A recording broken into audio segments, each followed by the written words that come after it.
सुनिया ने और होर मुल्कां दे च भी कि 8-9 साल के बच्चियां ने ते बच्चियां ने अपने पिछले जन्म की सिमरती दसी है। और हैरानगी है, डॉक्टर सतवंत कौर बेंगलोर उन्होंने इस दे उत्ते बहुत वड्डी किताब लिखी है, बड़ी महंगी किताब, उसकी कीमत मैं 2200 लिखी देखी, 2200 रुपया मैनू उन्होंने भेंट की थी गुरुद्वारे। एक संस्था बनी हुई है, जिहड़े बंदे मर जाते हैं पर 5-7 घंटिया बाद फिर खड़े हो जाते हैं, कुछ दसन लग पैंदे ने पिछोकड़ जो उन्हां नाल होया। डॉक्टरों ने सर्टिफिकेट दे दिता, मर गए, खत्म, लेकिन फिर जी उठे। इस तरह की घटना एक हल्द्वानी च भी मैं देखी सी। बाबा बिशन सिंह ड्राइवर सन, कामकार छड़ बैठे सन, गुजर गए। लेकिन शाम को ज्यों अर्थी कढ़न लगे तो हिल पे। है थानू उतों की घटना मैं दसदा, इस तरह की बथेरिया घटना घटिया ने। जद हिले तो नाल दे सारे दंग रह गए। ये तो अर्थी चुकन लगे तो हिलन लग पे, दम भी चलन लग पे। खोलिया कफन, जिंदा, अखां खुल गई, बैठ गए।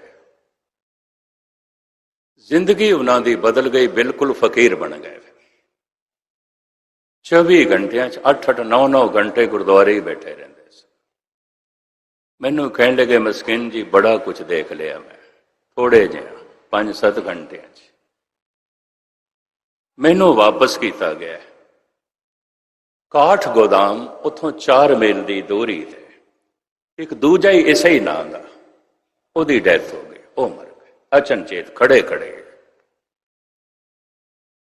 मैं कहा प्रकृति च इस तरह भी हो जाता है, ऐसा भी हो जाता है। ऐसे मनुखा ने जो कुछ दसे है, उस किताब दे सब कुछ यही लिखे हुए। उन्होंने संग्रह किया है। इस संस्था को एड अमेरिका तो मिलती है। उतों के साइंटिस्ट जानना चाहते हैं ये कितनी सच्चाई है और एक ही है, ये वास्तविक की है। गालबन 15-16 साल बहुत वड्डी घटना घटी कानपुर दे, और ये चूंकि पेपरां च आ गई लगातार। किसी डॉक्टर ने लखनऊ दे अपनी पत्नी को जहर का टीका दे के मार दिता।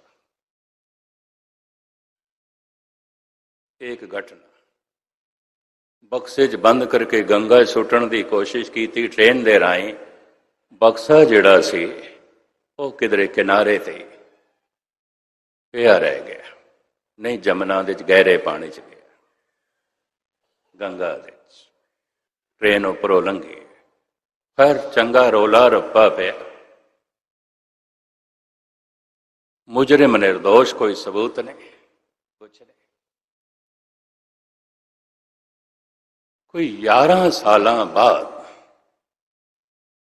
एक 8 साल की बच्ची कहन लगी, नाल कानपुर के एक पिंड च उसका जन्म होया, जो अखबारों च बड़ा रौला पिया।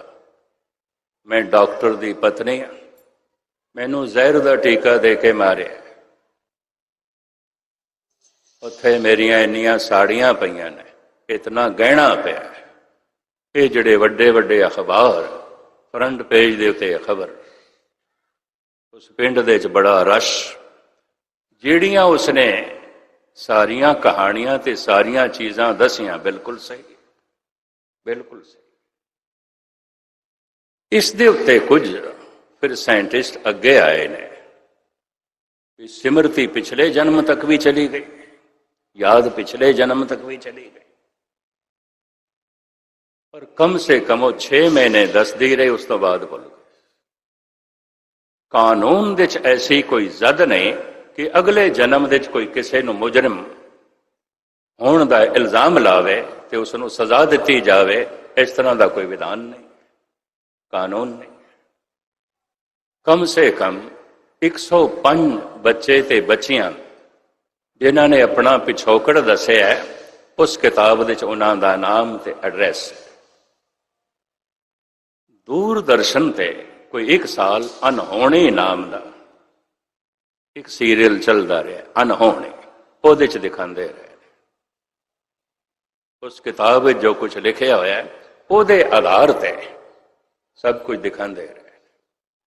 फिर मर के 8-10 घंटिया बाद जो जी उठे फिर दसते ने की कुछ होया। उन्होंने नाम ने ते एड्रैस ने उस किताब दे। खुशकिस्मती है इसकी लेखका एक सिख बच्ची है, डॉक्टर सतवंत कौर, बेंगलोर। उन्हें मैनू ये किताब संगत दे भेंट की थी। कहने कि ज्ञानी जी ये तो बहुत वड्डा विज्ञान है, ये तो रब की बहुत वड्डी लीला है, सिमरती का कोई आपार अंदाजा नहीं ला सकता। मनुख की जिहड़ी सिमरती है असी मनते हाँ अनंत है, अनंत है, अनंत जन्मां दियां अंदर सिमरतियां पईयां ने। हुण जिहड़ी गल मैं कहण लगा उन्होंने ध्यान नाल सुन। सिमरती दे च दुख भी पिया है, सुख भी पिया है। उस सिमरती दे च परिवार दियां यादां ने, परिवार दे विछोड़े दियां यादां। उस सिमरती दे च धन दे मिलण दियां यादां ने ते धन दे जाण दियां यादां ने, दुख सुख दियां यादां।